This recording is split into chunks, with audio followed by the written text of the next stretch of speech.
Hello, this is the Landscape Ontario podcast. My name is Scott Barber. Today we have Jonas Spring joining the show.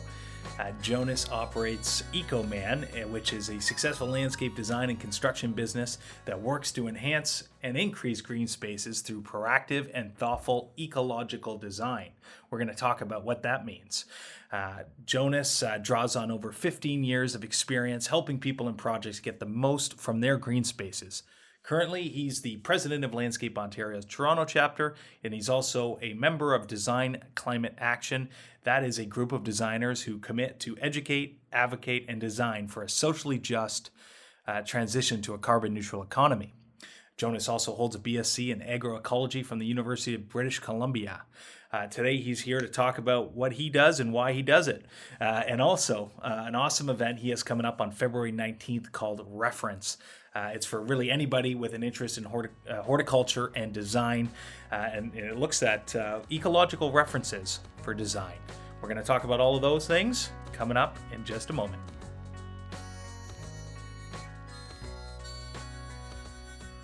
So Jonas, why don't you tell us a bit about yourself and your business and your life in horticulture?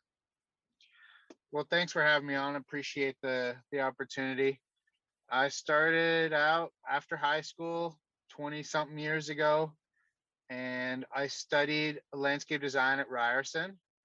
And after that, I studied agroecology at the University of British Columbia. So that is kind of, both of those things were really changed my life. I met my mentor at landscape design at Ryerson, Sam Benvey, who's still there, by the way, fantastic program. And I got really excited about plants. Prior to that, I didn't know anything about plants. My parents weren't that into it or anything like that. So for me, I didn't know a rose from a tulip when I started.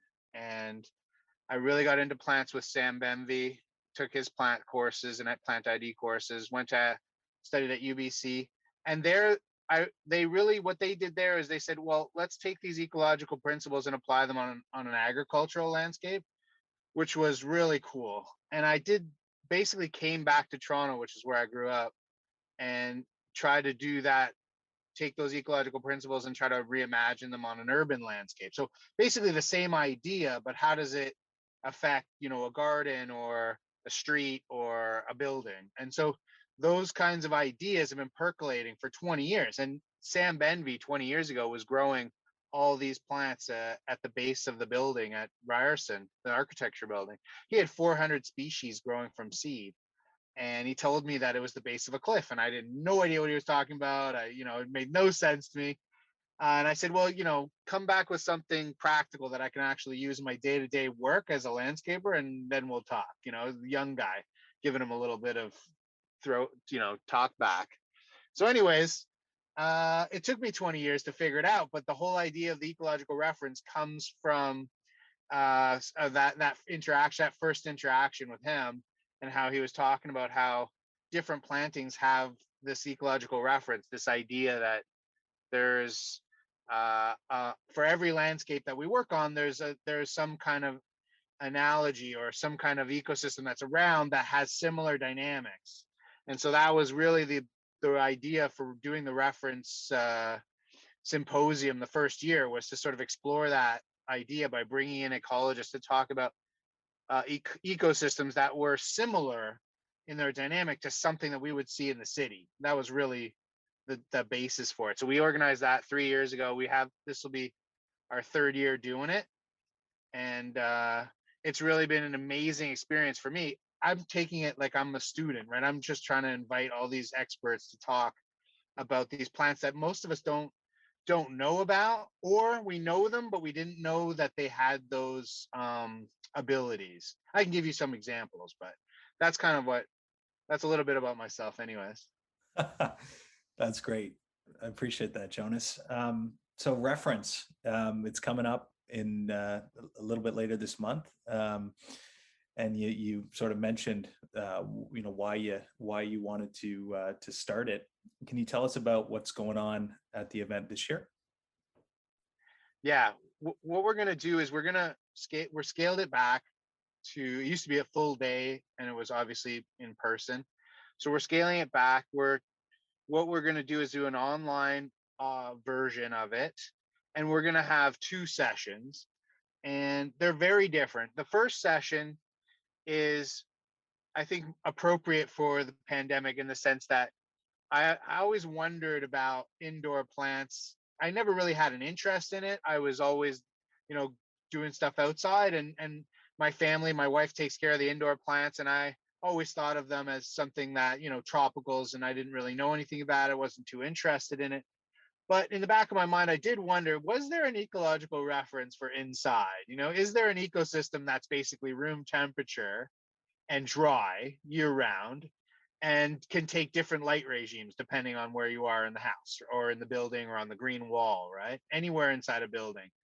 And the other thing is it's a pandemic, so everybody's inside, stuck inside. So I thought it would be really interesting to explore ecosystems around the globe that have that temperature regime and moisture regime and humidity, right?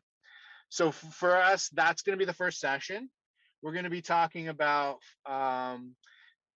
there's a Mediterranean climate that appears in South Africa, Australia, Chile, California, and of course the Mediterranean. So in Europe, right? So all of those ones, we're trying to comb through them now to look at plants that might be of interest for any application, but at the low end, just for the house, right, as a house plant. But thinking about also, as we have different more extremes in climate, there's going to be more people spending more time inside. So what plants would you want to have on a green wall that was inside? Or what plants would you want to have for a large project, like shopping center or a school or a large stadium or something like that, where you want that filtration, you want those plants producing oxygen and kind of like showing some functionality, over and above the beauty, of course. So that's the first session. And second session is revisiting the references that identified. One of the key things that it identified is some of these plants are very, very readily available. I'll give you an example. Like when we talked about reference the first time around, it was buildings or cliffs was one of the big ones. So we took the reference of we took an inventory of cliff plants on the escarpment, like just around in southern Ontario, around Toronto, and we took that inventory and we got all these plants, and then we rinsed it through the lens of what's commercially available. And so that list, that Venn diagram, or where those two lists meet, that's where the plants that we could actually use to test our hypothesis that if you're growing plants on a balcony, or if you're on a condo, or if you're on a rooftop, or even just in a planter in the sun on the porch, those dynamics are very cliff-like in the sense of the exposure, the heat dynamics, the wind, the rain. And so we wanted to try and use those plants to see if there was plants that could do very well in those situations. So cedar, Thuya occidentalis, just a straight eastern white cedar that everybody knows, actually grows on the escarpment for like 900 years.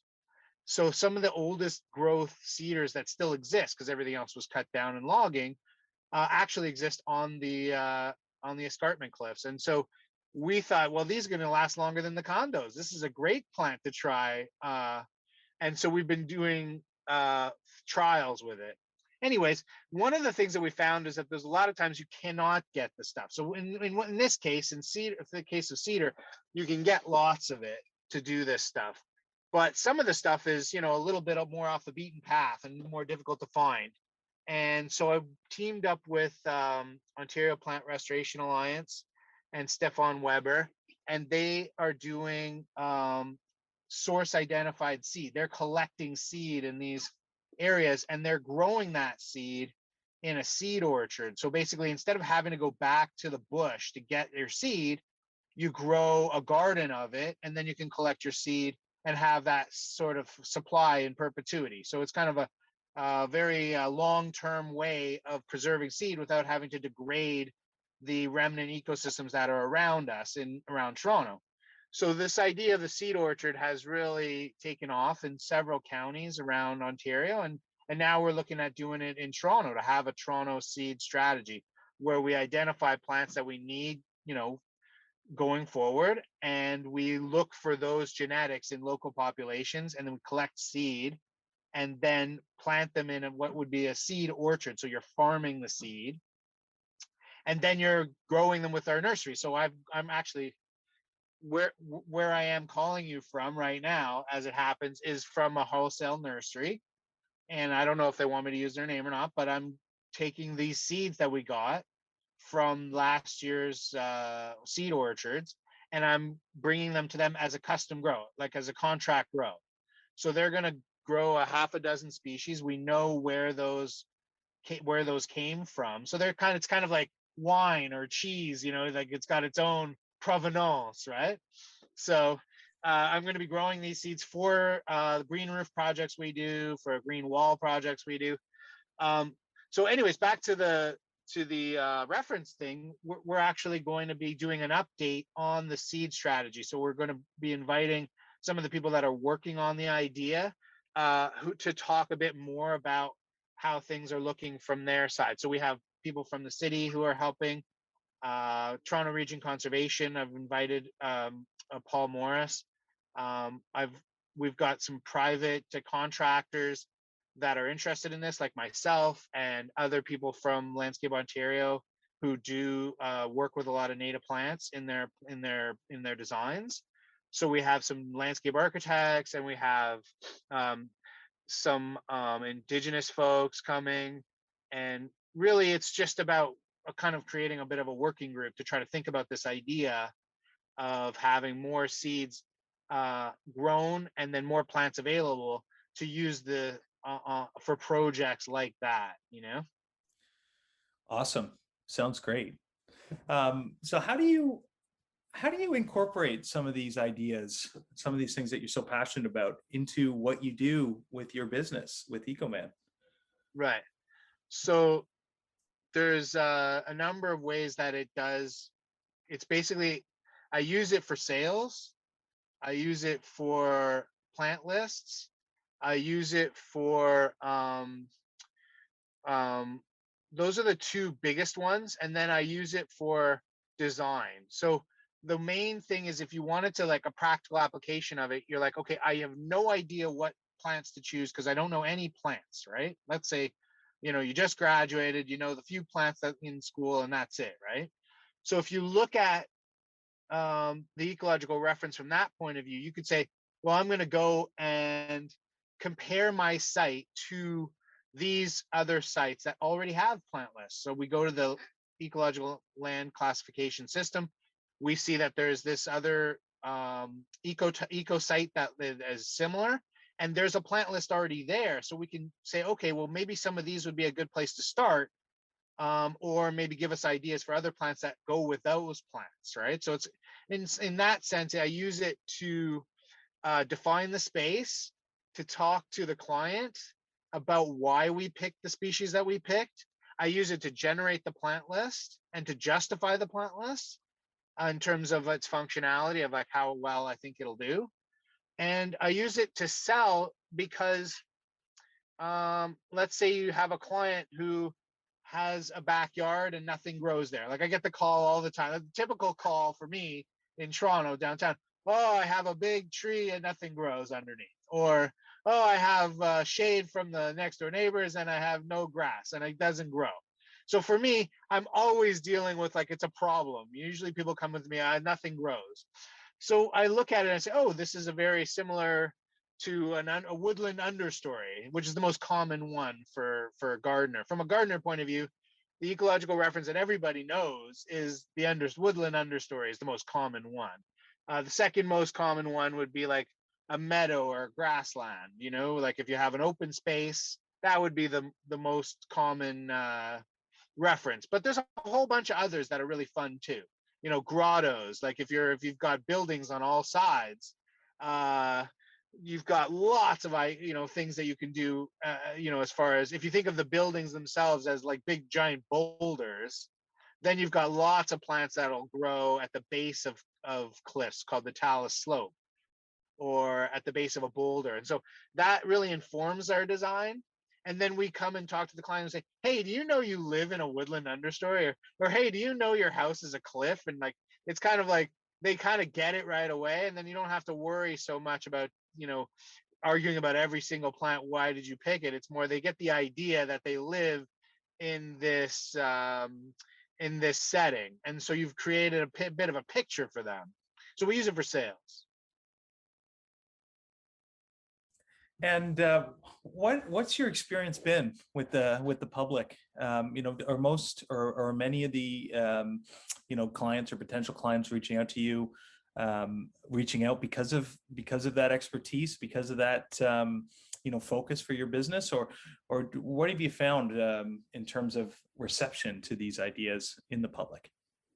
So I think a lot of it um, it's really important if you go for a good idea to be a good idea. It needs to have a practical application to make sense, and if it's too sort of out there, which a lot of my ideas are really kind of out there, is like if people can't make sense of it, then it's really just an idea that sits on the shelf and doesn't do anything. And that has been something that I've really thought about a lot. Like, how does this make sense for Joe homeowner and Joe designer and Joe grower and just all the Joes out there? And so I think that one thing where it does really resonate is that when you paint a picture like that, like buildings are cliffs, uh, buildings are bones with no skin, right? You paint a picture like that to somebody, they don't need to have any advanced horticultural background to get, hey, you know what? They are physically look alike. Like if you show a picture of a cliff and you show a picture of a condo, it does kind of seem like the same thing. So it's not like I need somebody to have a degree in some or a master's or PhD or something to figure it out. It's like on a visceral level, on a very sort of just on a very visual level, there's a lot of similarities. So I feel like it is accessible even to kids. I know I talk about it with my daughter, and I don't think it's necessarily super technical. It's just what it is that you're taking adjacent knowledge. Like when you're in horticulture, you go to your grower, you buy your plants, you go back, you put them in the ground, and you rarely ever have a chance to talk to them about how they think about the world and what they're growing. And so a lot of times with the hustle bustle of the season, you don't really get the time to really see how the other components of the horticulture ecosystem actually work. And so in this case, the adjacent piece of knowledge that's really interesting for me is ecology. In other words, what does an ecologist know about a cliff that I would like to know about a condo? And so the whole idea of reference is to bring in adjacent knowledge, to have the time to sit down and just listen to what other people have to say about an adjacent topic that has, and then we have to do the hard work of figuring out how it applies. But for me, that is the fun part, right? So yeah, it's inaccessible in the sense that most of us don't go and read ecology journals and read books by ecologists, and that's too esoteric, it's too far out there. But if you bring them all together and you say, hey, how would we apply this to a design, then it starts to make sense. So I feel I can give you more examples, but we've done a bunch of this type of stuff. So No, I'd love some examples. You've mentioned a few, the major references, the woodland understory, yeah. meadow. Um, yeah. What other examples can you provide? So okay, so let's say I'll give you a couple examples. And if I had the camera on, actually you're on camera, so I can show you. So the other reason I'm here today at the nursery is to show some Aquastorm, Checo Block Aquastorm. They're called castellated pavers. Now, I don't know if you know, like there's permeable pavers, and then there's these little lattice pavers that have holes in them, like large gaps in them that are meant to be filled with gravel or plants or plastic grass. You know what I'm talking about? I do. Yeah, Yeah. absolutely. So one of the other references that we are really excited about is alvars. Alvars are ecosystems of natural pavement. So if you go to the cottage, and you're driving along and you see large exposed rock. It could be granite or it could be limestone, and you see plants growing in the crevices. So those ecosystems are generally referred to as alvars. There's the Cardan alvar, and they're globally rare, but in Ontario there's lots of them, and they're very diverse. They have hundreds of species. Manitoulin Island, for example, has lots of alvars, but there's alvars here in southern Ontario as well. In any case, the reference of a patio or a driveway or any paved area that's horizontal, even a green roof you could call, like, you know what I mean? You could use it that way. So anything that grows in crevices and cracks all of a sudden becomes of interest. So the cliff one and other things that grow in crevices and cracks is the alvar. And the alvar reference has been very interesting. So what we're going to do is we're going to take these aquastorm blocks and we're going to grow a whole bunch of plants in them, and I can give you some examples. But like, for example, native strawberry, Fragaria virginiana, loves to grow in gravel and rock, and can just handle, really difficult conditions. Carex eburnia. Most of us think of carex as a water plant, like as something you would grow in a wetland. But there's an alvar carex, Carex eburnia, which is really a cool, very grass-like. Oh, Jonas, you got muted. I got a call coming in. I just declined. Okay. Carex eburnia is a grassy plant that grows in full sun in rocks, like in the crevices of these alvar landscapes. And so we've got a whole bunch of those that we're going to try, and I'd like to be able to grow them in a format that I could just plop them into this brick, this aquastorm block. So that you're kind of asking, how do I use it at work? So I'm taking these plants, I'm coming up with this idea, and then I would like to use it, if you wanted to have a little feature in a patio where you just had a few plants, but you still be able to be walking on it, like there's a little puncture or a little crevice or a little feature in the patio where you actually, have the plants growing in it. Or maybe you wanted to have a strip in the driveway, between the tires. Or maybe you wanted to use them on a green roof setting, but where you walk more, so you have more compaction, right? So these are all ideas that I'm kind of working on for next year. Yeah, and I think that the alvar one, it's a very diverse one. There's many different alvars, so you could think of, like, let's say you're on a condo terrace and you're 10 stories up. What do you think about going to a more northerly alvar like the Manitoulin, right? And so that's when you start to get into, like, okay, do we actually have availability in terms of what's being grown and what's the provenance? Like, where are the genes for those specific species coming from? And is there any difference in, like, a cedar that grows on the cliff on the escarpment versus a cedar that's coming off the grow block at your local wholesale nursery? So we don't actually know. I don't actually know the answer to that question.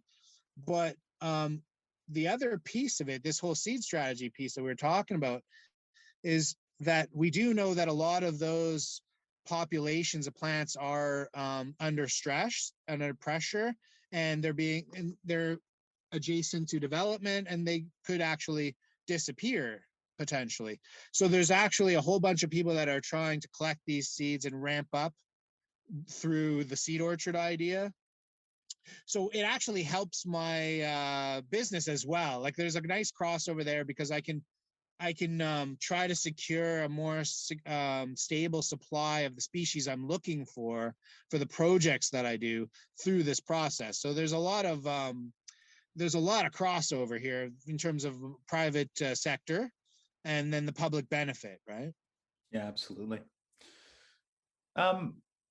In the sort of description for this year's event, well, I'll just read part of it. So it talks about looking towards, creating functional, equitable, accessible, sustainable, and aesthetically pleasing, spaces, outdoor spaces.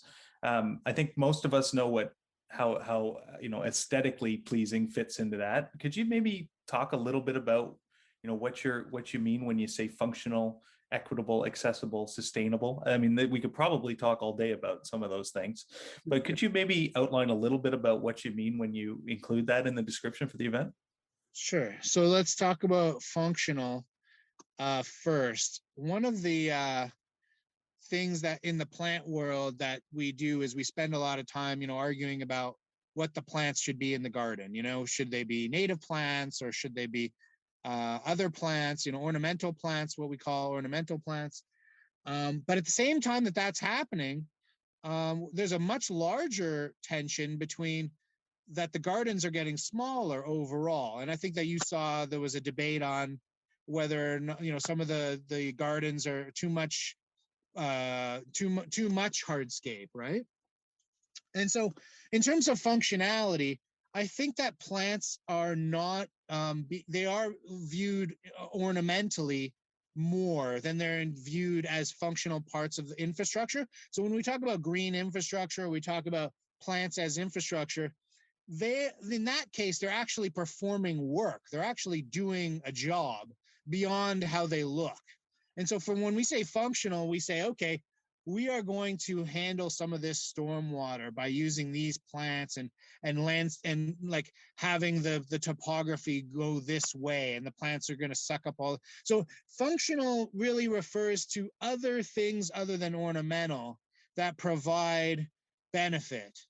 They could provide public benefit in the sense of like reducing stormwater runoff and having less sewer overflows into the lake. So there's a direct connection there. It's a public benefit that plants can play a critical role. And there's private benefit in the sense of like doing things like cooling. So let's say you have a tree in front of your house, or even a lawn for that matter.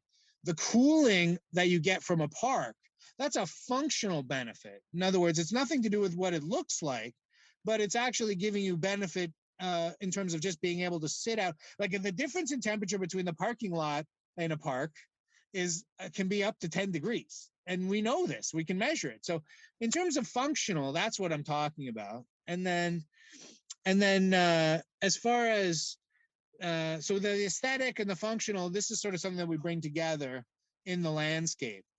And then when we're talking about sustainability, I think that people get stuck on that one, and I don't use that word a lot. And the reason is because people try to mean a lot of things with it. But in my case, I'm talking about having plants that grow in perpetuity. So having a landscape that lasts a long time is ideal. So indigenous talk about thinking about how things are going to look in 7 generations. We don't typically think about that when we plant a typical garden, right? But it is interesting to think about, what are we going to need 10 years from now from our landscapes? Are they going to have to provide food for us? Are they going to just be there just to provide the oxygen? Are they there for habitat? Like, in other words, all of these other things that we may value in the future that right now we do value, but not as much as we value aesthetics. So this was a way of saying, let's look at other values of these plants and to the landscape other than aesthetic, and not exclusively aesthetic, right? Does that help? That absolutely helps. No, that was a fantastic explanation, I think. So can you maybe give us the pitch on, so who is who's reference for, when is it, and how can people sign up? So there is a link that you can get on the horticultural trades. It's going to be in the e-blast. There's also the calendar. It should be on the calendar there under events for the Toronto chapter. It's February 19th. We're going to do, I think it's 1 to 3 we're going to do. So session 1 will be the first hour. Session 2 will be the second hour. And we're going to, what was the last question? Just who's it for? And yeah. Who's it for? So the other, I would say that this is for landscape designers, landscape architects, contractors, growers. I would say if you have an interest in management, then there's stuff there for you. I would say that anybody who's thinking about plant species in an urban setting, would be of interest. And I particularly want to shout out the interior scapers, who we often forget. And there is actually a sector for interior. And session one is, in a sense, we're having a little fun with it, right?